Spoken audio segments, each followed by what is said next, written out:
MockALove ASMR featuring the 2021 Genesis G80 3.5 liter twin turbo V6 and its warm fireplace mode from the Sons of Nature tab and its infotainment.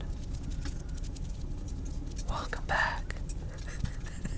Welcome back, everyone. Today, I'm in something truly special. We have the 2021 Genesis G80 Prestige trim, the top trim, and we have the 3.5 liter twin turbo V6 under the hood, producing 375 horsepower and 391 pound-feet of torque. All of that goodness is going through 8-speed automatic transmission and to all 4 wheels through the rear-wheel drive biased all-wheel drive system, of course, which really sounds like a fantastic recipe for a sports sedan. And it is. And it is a very good sports sedan, but we'll get to the driving portion of it later in the video. But right now, I think it's only fitting to start with the exterior of the G80. And I think it looks fantastic. It is subjective, of course, but in my personal opinion, I think it looks absolutely incredible. It is bold, it is brave, the brand identity is just coming together. All the modern Genesis vehicles just look so good. The G80, the G70, GV80, GV70, all of them are very, very good looking vehicles. And they look nothing like the competition. They stand out. They have a very good identity at this point. This is not the car for somebody who wants to blend in, because it will stand out from anything around it, from the gray mass of other cars, even the competition. 5 Series, E-Class, none of them are as experimental or exciting to look at. They're all just kind of exactly what you expect them to be, for better or for worse. And this, for better or for worse, it can be polarizing and can be a little bit out there for some people. But I think it looks amazing, and this is 100%, in my opinion, the best looking car in its class. And when it comes to the interior, it is a fantastic place to be in. It's not all perfect though. The steering wheel is not the most visually appealing. It is very oddly shaped and it's not that pretty, to be honest, to me. These buttons, the brown buttons, I am not quite sure why they went with the brown. I think just something about brown plastic that doesn't appeal to me at all. And I think they should have gone with the aluminum or alloy or even just silver plastic. I think it would have fit the steering wheel a bit better. I like the logo. I like the way the steering wheel feels. It's a good size. And even though it is somewhat ugly, I do like the fact that it is very comfortable. It is very ergonomic as well. The controls are good.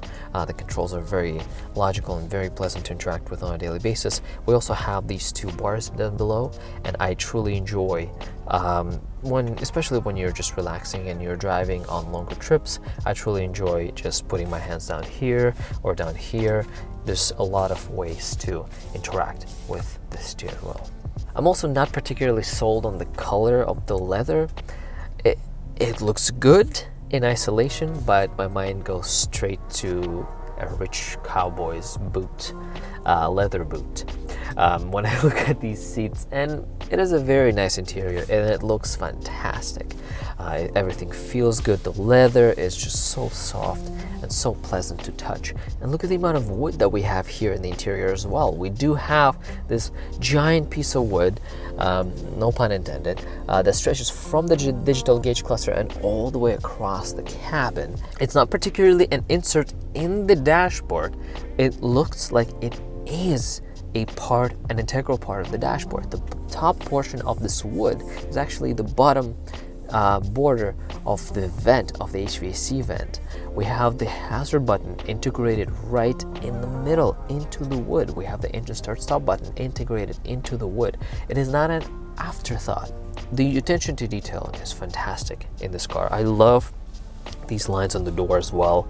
The leather looks like it's a bit of a different shade and different lines.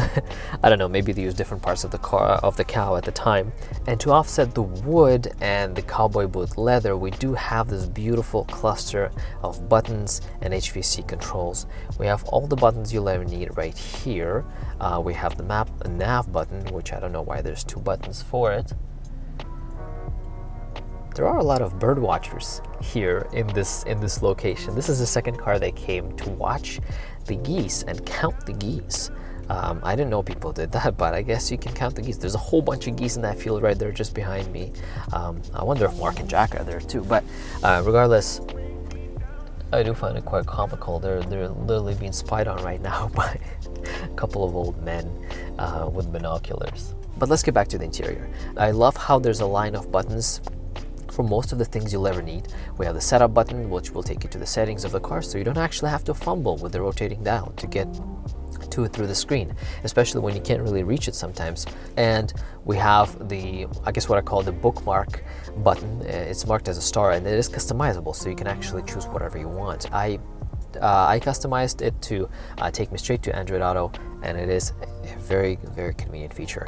We have the media button, radio, and we have two buttons. I don't know why we have two buttons for almost the same thing. We have the map button, we have the nav button.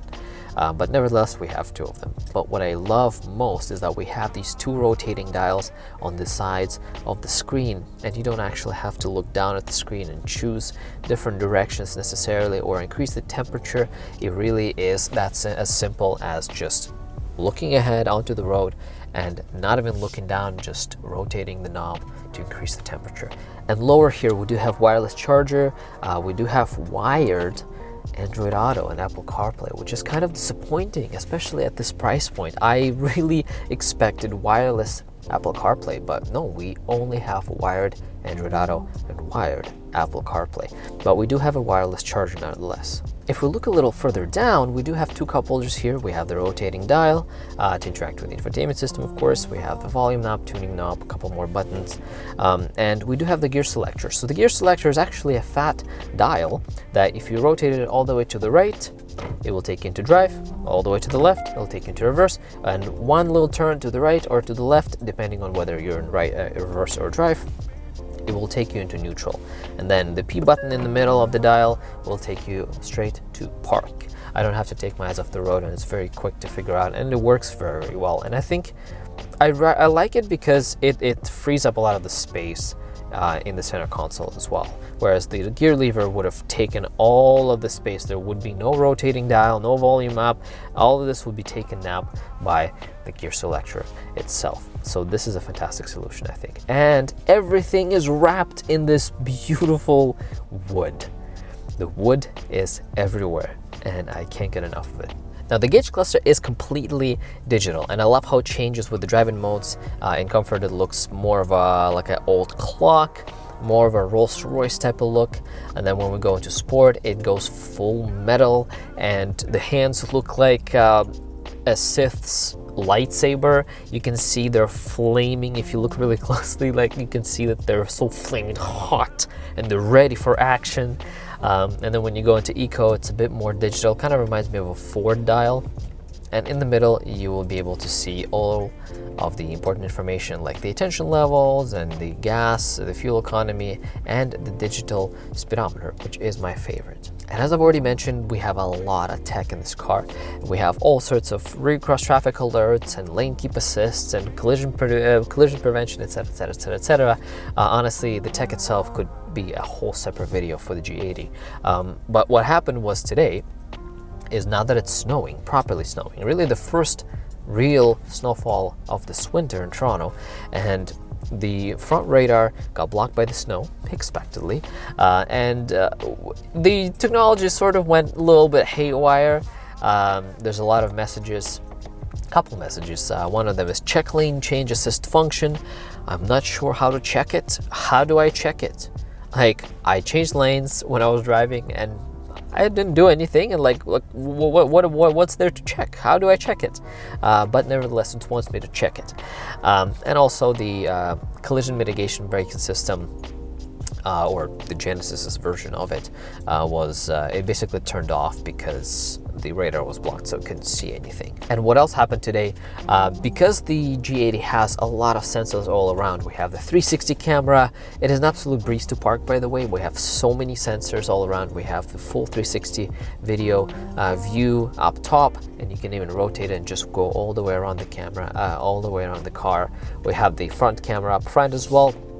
It is a joy to park, and tight spaces like my condominium parking spot that fits my Miata perfectly, but this is a much larger vehicle, and this was an absolute breeze to park in there, and I knew exactly what was going on.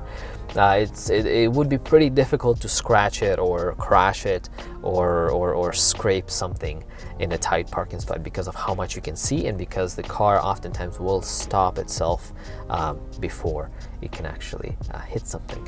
But what happened today was I came to a stop at a street light, and I was at a stoplight, and I was making a right turn, and it turned on the front camera and the top 360 view, and because the sensors were all kicked up with snow and the camera was kicked up with snow, it just started screaming at me with this digital like a which terrified the hell out of me for no reason, because I'm like, what the hell's going on? What did I do? But really, I was just in an empty intersection making a right turn. And there's a lot of noises and beeps in this car that happen sometimes, and they happen so quickly that by the time my gaze goes down or into one of the screens to figure out what the hell is the sound and where it's coming from, it's already gone by then. So that happens to me quite a lot. It'll beep, and then you're trying to look for the source and like, what happened, what's the message, and it's not there anymore. It already disappeared. And you see it disappear. You see like it beeps and just disappears. And it's one of the pitfalls of a car with this much technology, and as helpful as this technology is, these things unfortunately will happen as well. So might as well get used to them. Now, when it comes to the seats, they are expectedly amazing. They're very comfortable, they're very customizable. We also have this this stretching function that is not quite a massage, but it helps. It feels pretty nice. It massages your butt, your lumbar support area, your lumbar area, and it kind of, I guess, helps you stretch a little bit on long drives. It also kind of makes me want to poop, but that's beside the point. And in the back, the seats are even more comfortable. So let's get to it. Did I mention we have soft close doors? We do, and it's amazing. We also have the manual sunshades for the side windows as well. We do have this armrest in the back with a couple cup holders, the button for the rear sunshade, automatic of course. We do have heated seats, and we also have some HVAC controls down here as well. We also have a big compartment in the armrest as well, and we do have a pass-through into the trunk. The seats themselves in the back actually feel more comfortable than in the front, and I think it can be attributed to the fact that they don't have too much adjustments. There's no air bubbles to adjust the height or the lumbar support or for the massage, so the front seats are, the driver's seat specifically, is a bit firmer than the rear, but the rear is just a nice plush place to be. And you can probably still hear the warm fireplace sound from the Sounds of Nature tab in the G80's infotainment. The sounds are coming through 21 speakers. This 21 speaker Lexicon sound system is absolutely fantastic. The tuning is top notch, and it has a couple different modes. It has the reference, the audience, and the stage mode. I believe it's stage. And basically what the stage mode does, which is what it's in right now, is it puts specific instruments, different instruments in different songs in different speakers throughout the cabin. So it makes you feel like the instruments and the sounds from them are actually coming from all around. Makes you feel like you're at a concert, which is really cool. I do really like the sound system. I think it sounds fantastic, it sounds incredible, and combined with how quiet the overall cabin is, it is just a lovely place to spend many, many hours in. Pretty much everything in this interior is some sort of a tactile reward. Everything is wrapped in very nice materials: the leather, the wood, some sort of metal, aluminum or alloy, and very nice feeling plastic. Everything feels very high-end and very upscale. And this actually leads me to the headliner. The headliner is covered in this suede-like material, and it does even have some sort of padding to it, some sort of foam padding that makes this headliner feel even softer.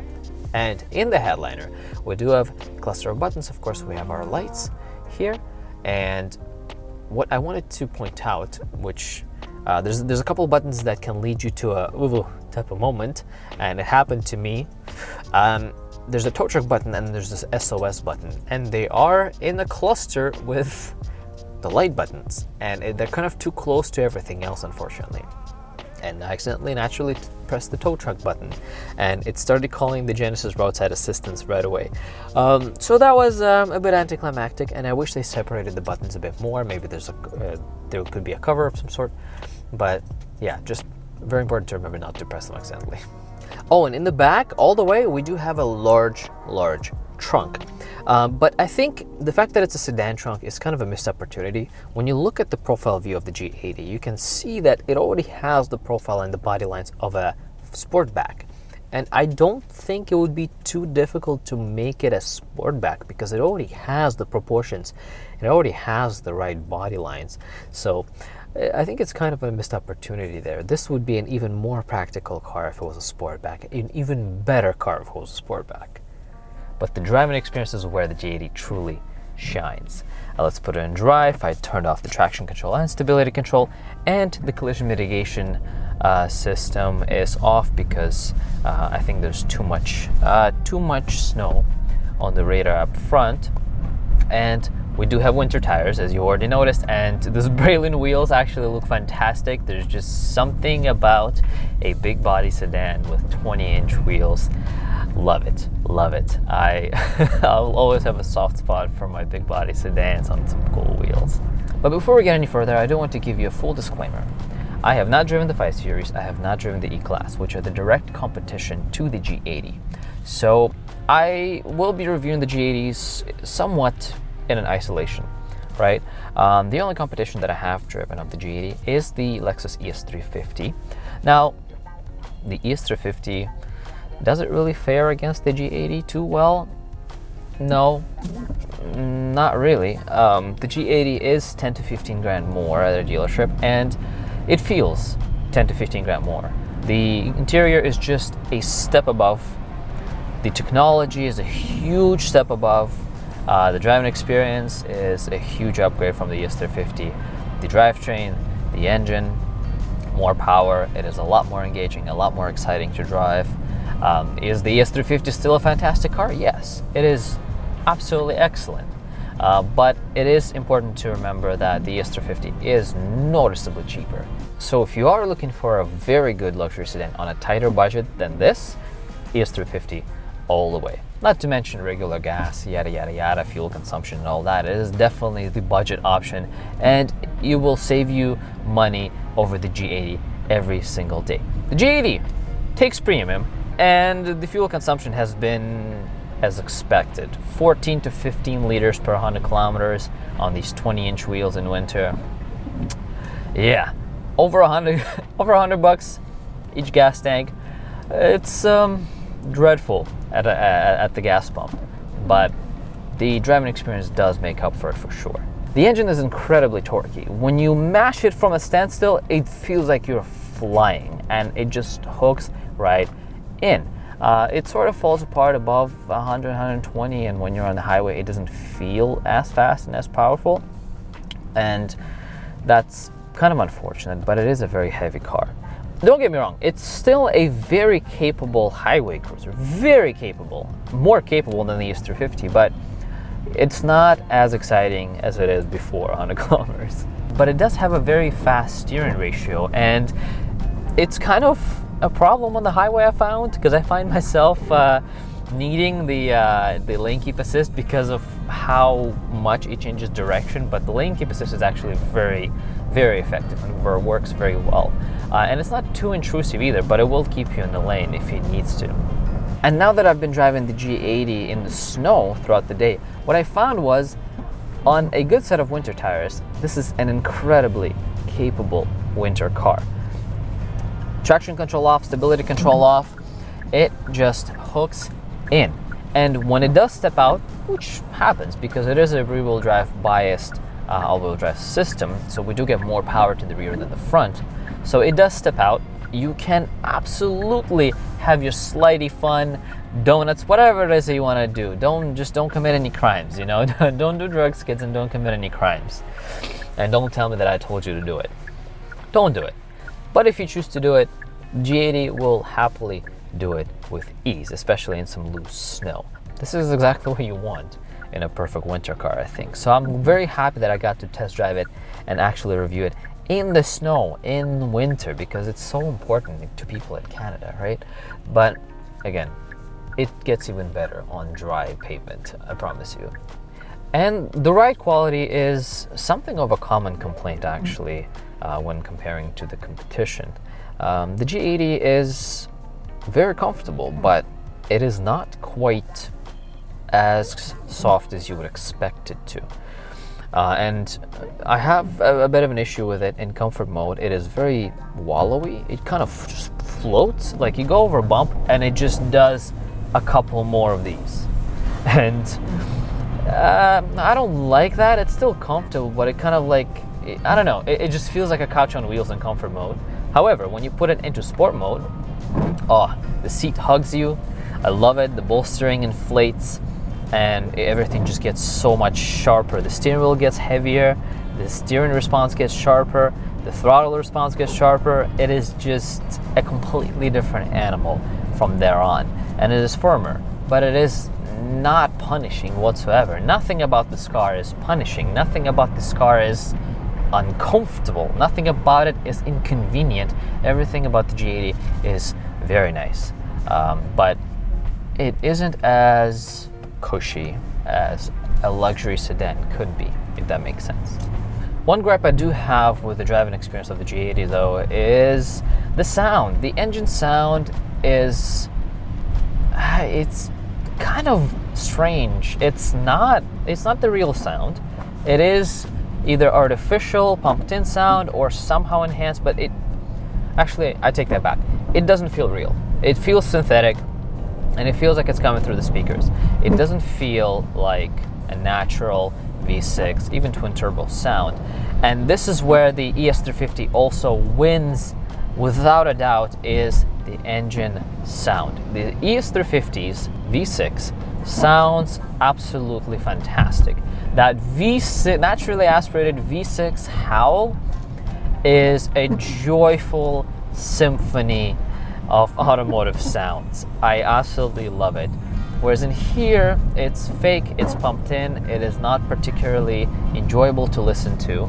And I did go and turn it off in the infotainment, but at the same time, it doesn't look like it's off. I can still hear it. Maybe a little bit less, but I can still hear the artificial revs. And not a fan of the sound at all. But one thing that I do love about the G80 is the cameras in the side view mirror and the blind spot monitoring system. When we turn on the indicator, one of the dials, one of the either tachometer or speedometer, depending on the side, will turn into a camera view of what's in your blind spot. And it is incredibly convenient, and it works absolute wonders. I love it. In conclusion, the G80 is a fantastic luxury sports sedan. It is fun, it is very enjoyable to drive, the drivetrain is fantastic, it's very quick, very capable in the snow, comfortable, you're wrapped in all sorts of luxuries, the tech is fantastic, the infotainment is great, it has a lot of things going for it, and it also looks amazing, and this interior is just an absolute treat. It does have some pitfalls though. It is not as soft and cushy as you would expect it to be maybe from a luxury sedan, but I think the trade-offs are very well worth it. Not to mention, it is much cheaper than the competition. The E-Class, the 5 Series, it is at least $5,000 to $15,000 cheaper than those. Would I get the G80 over the ES350? No.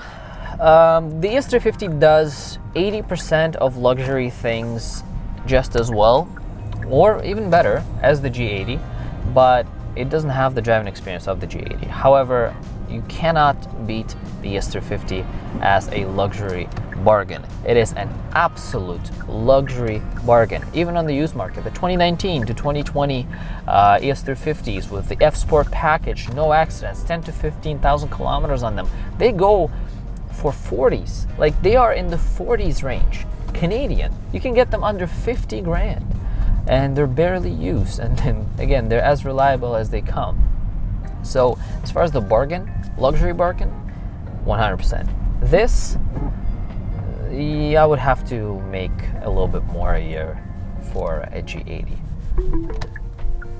But if you are comparing the 5 Series, E-Class, and this, I would highly suggest that you drive this as well. and maybe save yourself 10 to 15 grand as well in the process. Thanks so much for watching, and I'll see you in the next one.